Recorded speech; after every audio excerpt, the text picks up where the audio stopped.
Rich dad পোর dad, আমিও একটু পড়ছিলাম, বসে বসে রেডি হচ্ছিলাম, আমি বইটা পড়ছিলাম, মানে স্পষ্ট লেখা আছে বড় লোকদের পড়াশোনা আর গরিবদের পড়াশোনার মধ্যে পার্থক্য আছে। বড় লোকরা যা যা পড়াশোনা করে গরিবরা তাই তাই পড়াশোনা করে না। গরিবরা শুধু বইয়ে যা আছে সেটাই পড়ে, আর বড় লোকরা কামাতে গেলে যা পড়াশোনা করতে হয় সেটা করে। এরা একটু প্র্যাকটিক্যাল, বড় লোকরা একটু প্র্যাকটিক্যাল, গরিবরা কি গতানুগতিক, যা চলছে তাই চলছে। আমাদের বাবা মা আমাদের কিসের ওপর প্রেশার দিয়েছে এতদিন? গ্র্যাজুয়েশন।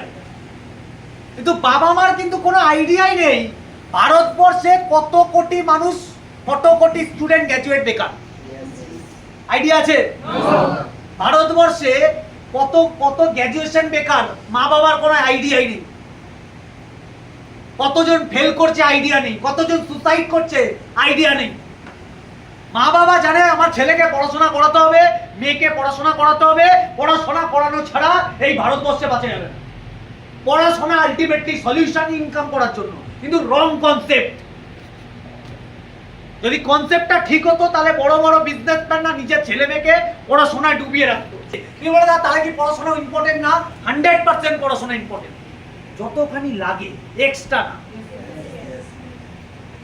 যতখানি লাগে ভদ্রতা শেখার জন্য, যতখানি লাগে ক্যালকুলেশন শেখার জন্য, যেটুকানি পড়াশোনা লাগে সেইটুকানি পড়াশোনা করো। একটু কথা বলতে গেলে ভদ্রতার সাথে যেটুকানি পড়াশোনা লাগে সেটুকানি। পড়াশোনা মানে এটা না ভরে ভরে নাম্বার নাও।